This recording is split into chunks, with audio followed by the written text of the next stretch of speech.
although the success was very fast and everything, Yeah. not all the auditions went that brilliantly No.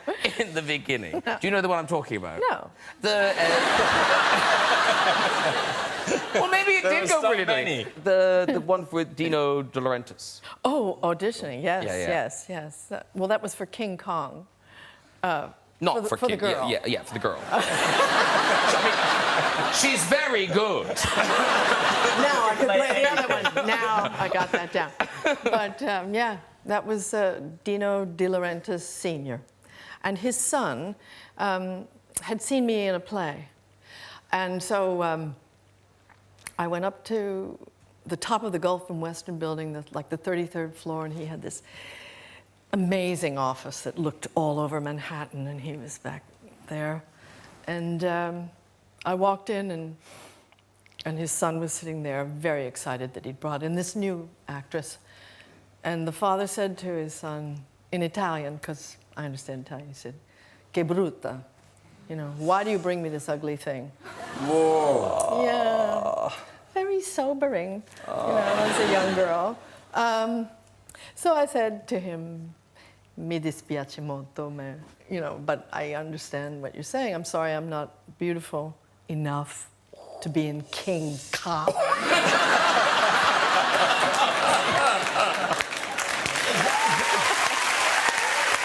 James, what was the thing you were up for when they wanted you to do the... My agent once put me up for something which she was convinced was going to be something great for me. I had to learn songs, I had to play the guitar and all that kind of stuff. I said, no problem. And, of course, the day came and I've been rubbish at all that. So I didn't have it. And I stood in front of them and my heart was in my mouth and I just thought, I've got to get out of this. So I started to cry and I said, and they'll probably, if they ever hear this, they'll think, wow, we really believed him, he's an absolute bastard.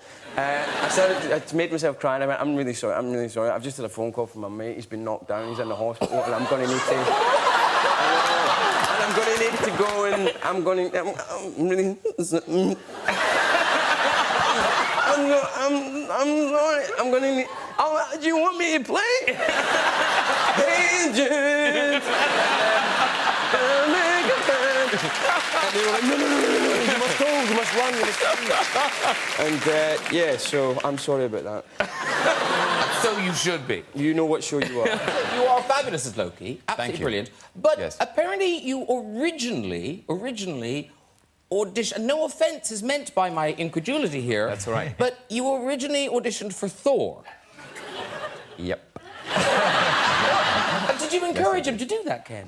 It was a very sort of brilliant kind of pitch for the part. I mean, he'd come in and wowed the room as Loki and as Thor. We were an emerging and evolving script, so it was always changing. But fair play to Tom, he just went for it. In the end, Ken, why did you go with this then? In the end, was it the longer hair? Was it? I think it was the hair. I think it was really the... That's my brother from another mother. Because John Krasinski, you were nearly in this world, weren't you? The Marvel world. Wow, make me feel great. He's like, look at this poster. John, you almost hit that. You almost got to that level? Yes, I was probably, 16th choice for Captain America.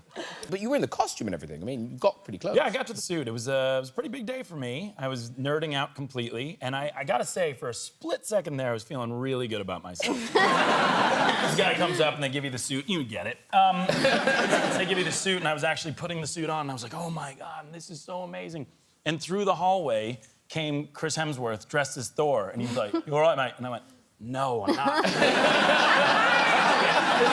I'm okay. He's like, I feel like I ate a burrito before. No. Yeah, when you see Chris Hemsworth with next to no clothes on, you don't want all of a sudden be like, I want to take my clothes off. You do seem to have cornered the market in that kind of, that sort of urbane gay man. Yeah, I know. That's weird, isn't it? Yeah, you have, yeah. Yeah. How did you discover that you were good at that? Well, that's a long story. This feels like a conversation in a chat room. Right, yeah. If you'll just excuse us for a moment. You know, I don't know. When I was cast in the Devil Wears Prada, which I heard recently that you auditioned for the role. Did I hear that? You know how you feel about Winona Ryder? Did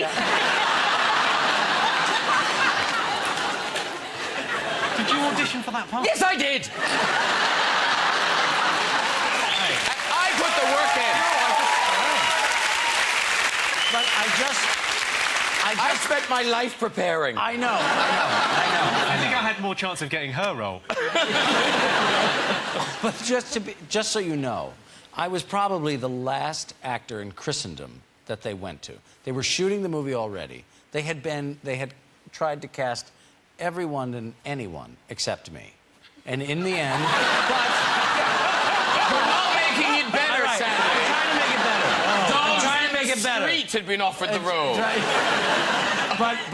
But what they said to me was, it was between you and me. Yeah. It's true. And Winona Ryder.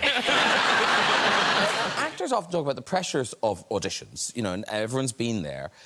Daniel Kaluuya, you have such a good tip for actors. Do you know what I'm talking about? Yeah. Yeah. If there's any aspiring actors watching, I think this is brilliant advice. When you do the audition, leave. Like, as quickly as possible.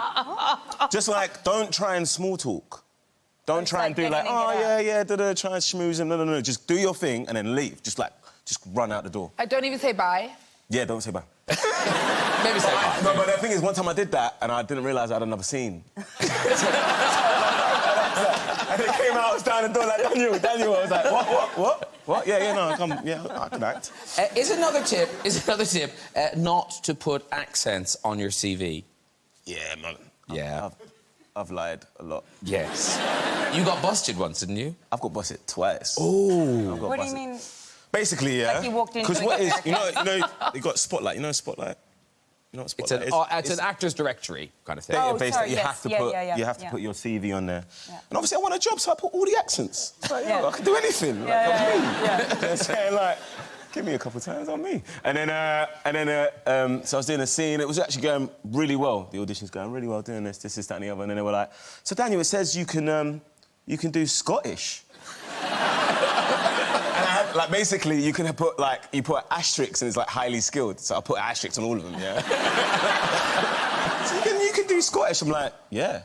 Yes, I can do Scottish. And then they were like, well, then. I'm like, OK. So I'm doing this accent, yeah? And I'm like, I'm not in Scotland right now. I'm like, I started in Midlands. I started in the Midlands. You just work your way up? Yeah, but I only landed in Liverpool. I didn't cross the border. And they were like, yeah, could you leave? And you're like, yeah, this is my second tactic. Because Margot, what's weird is you're a producer now, so do you find yourself... do you sit in on castings now and see people audition and, like, do you kind of see people doing things kind of go, oh, God, don't do that? It's really weird to be on the other side of it now. I only sit in the room if I'm going to do a chemistry read and read with them because I feel like it might throw them off otherwise, so I just watch all the tapes. And it's just so... All the things that I was, you know, when I was auditioning, I was always like, oh, God, I hope people aren't watching this and just absolutely, like, being savage and tearing me apart. Yeah, it turns out everyone is so savage and just tears you apart. Like, I've sat in a room with people watching auditions, like, oh, that was stupid. Why'd they do that? And you're just like, oh, my God, this is horrible. Yeah. Like, it's scary. Yeah, sorry, I didn't mean it. No, but you're about to be... No, but Jodie, you were a model before this, and, like, those go-sees... Yeah. They're more brutal. They're more brutal. Oh, they're worse. Sometimes they don't even look at you. They're just like, thank you. They take your card and, like, you know that you're meant to go in there and, like, walk or do something else, and they literally just, like, look at your card, look at you, and they're like, thank you, that'll be all. And you're just like... And in terms of being in movies, The Hobbit, every English actor in the world was in it. What gives, Eddie Redmayne? Oh God! Do you know what? For a few years there were the Harry Potter films. There was a whole family of ginger people, and thought that somehow I might be part of that at some point. Never happened. And then The Hobbit, when after the Lord of the Rings, that they were auditioning for The Hobbit, and I was sent an audition for Bilbo Baggins. Which shows that they were really casting the net wide.